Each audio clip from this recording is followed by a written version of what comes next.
ఆంధ్రప్రదేశ్ తరఫు నుంచి షర్మిలని గనక రాజ్యసభ ఎంపీగా చేస్తే కనీసం కాంగ్రెస్ తరఫు నుంచి ఆంధ్రప్రదేశ్కి ఒక ప్రాతినిధ్యం వహించేటటువంటి వారు ఉన్నారు. రాజ్యసభలోనే ఆంధ్రప్రదేశ్ సమస్యలు కాంగ్రెస్ ఎంపీ వివరిస్తే ఎక్కడో అక్కడ ఒక గొంతుకు వినిపిస్తుంది కాంగ్రెస్ తరఫు నుంచి అన్న విధంగా ఇప్పుడు రాహుల్ గాంధీ ప్లాన్ చేసి షర్మిలకి రాజ్యసభ ఇవ్వడానికి ప్రయత్నాలు చేస్తున్నాడు. మరి వాళ్ళకు ఉన్నది ఎక్కడ? ఇప్పుడు ప్రస్తుతానికి కర్ణాటకలో 3 ఖాళీ అవబోతుంది. ఆ 3 ఎన్నికలు జరగబోతున్నాయి జూన్లో. ఈ నేపథ్యంలో అక్కడ ఉన్నటువంటి పోటీ ఉన్న నేపథ్యంలో అక్కడ 2 స్థానాలు వేరే వాళ్ళకి ఇచ్చి డిమాండ్ బాగా ఉన్నటువంటి వారికి కేటాయించి ఒకటికి మాత్రం షర్మిలకి ఇచ్చి రాజ్యసభకు పంపించడానికి కాంగ్రెస్ అధిష్టానం ఇప్పుడు తీవ్రంగా ప్రయత్నాలు చేస్తుంది. అందులో ముఖ్యంగా రాహుల్ గాంధీ. కానీ కర్ణాటక కాంగ్రెస్ వాళ్ళు దీన్ని తీవ్రంగా వ్యతిరేకిస్తున్నారు. ఇక్కడ మా దగ్గరే ఇది లేదు, ఇక్కడ ఉన్నవి 3, దానికి పోటీ 9.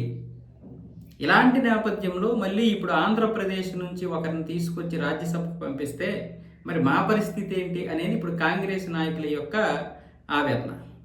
ఇప్పటికే సిద్ధరామయ్య మార్పు వల్ల చాలామంది కొంచెం కోపంగానే ఉన్నారు. సిద్ధరామయ్య ఇంటి దగ్గర కొంతమంది ఆయన అనుచరులు ధర్నా కూడా చేశారు, నిరసనలు కూడా తెలిపారు. మా నాయకుడిని మీరు ఎందుకు సీఎం నుంచి దింపేస్తున్నారన్న విధంగా. సరే, అది ఎక్కడ ఉన్నది. కానీ ఇప్పుడు షర్మిలకి రాజ్యసభ ఇస్తారా ఇవ్వరా? షర్మిలకి రాజ్యసభ కనుక ఇస్తే కాంగ్రెస్ యొక్క కర్ణాటక కాంగ్రెస్లో ఖచ్చితంగా ఒక అసంతృప్తి అయితే బయలుదేరుతుంది. కానీ ఇప్పుడు రాహుల్ గాంధీకి మరొక మార్గం లేదు. అయితే కాకపోతే ఏంటంటే ఢిల్లీ నుంచి పంపించడానికి అవకాశం ఉంది. ఢిల్లీ కోట నుంచి కనుక పంపిస్తే కొంచెం సమయం పడుతుంది. ఒకవేళ ఢిల్లీ కోట నుంచి పంపిస్తే అంటే అక్కడ కూడా విపరీతమైనటువంటి డిమాండ్ ఉంది రాజ్యసభకి. ఈ నేపథ్యంలో ఒకవేళ షర్మిలని కావాలనే ఏదో మీకు ఇస్తున్నాం, మీకు ఇవ్వడానికి ట్రై చేస్తున్నాం అని నిరూపించి తర్వాత మరి లేదమ్మా తర్వాత ఖచ్చితంగా చూద్దాము నెక్స్ట్ టైము, ఈసారి ఇలా అయిపోయిందని మళ్ళీ పొజ్జగించి పంపించేస్తారో తెలియదు. లేదు అనుకుంటే ఎలాగైనా సరే ఆంధ్రప్రదేశ్లో ఒక కాంగ్రెస్ యొక్క గొంతు వినిపించాలి. రాబోయే సార్వత్రిక ఎన్నికల్లోనైనా సరే కనీసం మళ్ళీ ఒక 10-20 స్థానాలైనా గెలుచుకోవాలి అన్న విధంగా ఇప్పుడు ఈ రాజ్యసభ ఇవ్వడానికి ప్రయత్నాలు జరుగుతున్నాయంటే ఆ విధంగా కూడా కావచ్చు. ఎందుకంటే రాహుల్ గాంధీ, సోనియా గాంధీ ఆంధ్రప్రదేశ్ని కోల్పోవడం అనేది వాళ్ళకి చాలా పెద్ద లోటు. ఒకప్పుడు 2004 నుంచి 2014 వరకు కూడా కాంగ్రెస్ అక్కడ ప్రభుత్వాన్ని ఏర్పాటు చేయగలిగింది అంటే ఇక్కడ ఆంధ్రప్రదేశ్, ఉమ్మడి ఆంధ్రప్రదేశ్లో ఉన్నటువంటి ఎంపీ సీట్లతోటే. ఆ రోజు వైఎస్ రాజశేఖర రెడ్డి ఇక్కడ బలంగా నిలబడ్డాడు కాబట్టి 38 స్థానాలు ఇచ్చి ప్రభుత్వాన్ని ఏర్పాటు చేయించాడు. అది సామాన్యమైనటువంటి విషయమేమీ కాదు. అలాంటి ఆంధ్రప్రదేశ్ ఈరోజు 25 స్థానాలే కావచ్చు ఆంధ్రప్రదేశ్కి, కానీ కీలకమైనటువంటి రాష్ట్రం కదా. ఇలాంటి రాష్ట్రంలో కాంగ్రెస్ పూర్తిగా 2014 వరకు అధికారంలో ఉన్నటువంటి పార్టీ అయితే కాంగ్రెస్, లేకపోతే తెలుగుదేశం. తెలుగుదేశం తప్ప ఇంకోటి ఏం లేవు. కానీ 1983 నుంచి కదా తెలుగుదేశం పోటీ. కాబట్టి అంతవరకు కాంగ్రెసే. ఆ తర్వాత చాలా సంవత్సరాలు కాంగ్రెస్ పరిపాలించింది.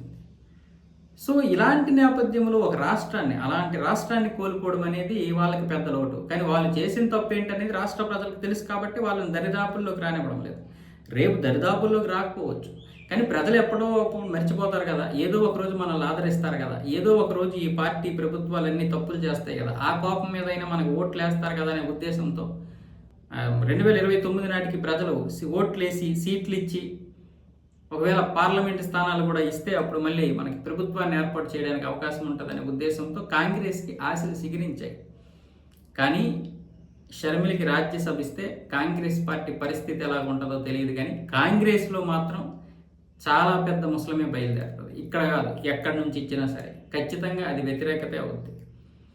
అలాగని షర్మిలకి రాజ్యసభ ఇవ్వచ్చు, ఇవ్వకపోవచ్చు. ఒకవేళ ఆవిడకి ఆశ చూపిస్తున్నారేమో రాజ్యసభ ఇస్తామని తప్ప ఇప్పుడు రాజ్యసభకి ఇవ్వడానికి ఇక్కడ బీజేపీ తలగొట్టుకుంటుంది. ఆంధ్రప్రదేశ్ నుంచి అన్నామలైని పంపించడానికి ఇప్పుడు బీజేపీకి 3 చెరువులు నీళ్ళు తాగాల్సి వస్తుంది. ఎందుకంటే అంత డిమాండ్ ఉంటుంది. ఏ రాష్ట్రానికి ఉన్నటువంటి నేతలు ఆ రాష్ట్రానికి ఉంటారు. పోనీ ఇక్కడి నుంచి ఎవరినైనా పంపిస్తే పర్వాలేదు, కానీ తమిళనాడు నుండి తీసుకొచ్చి పంపిస్తున్నాం అనేది ఇప్పుడు తెలుగుదేశం పార్టీకి కోపం.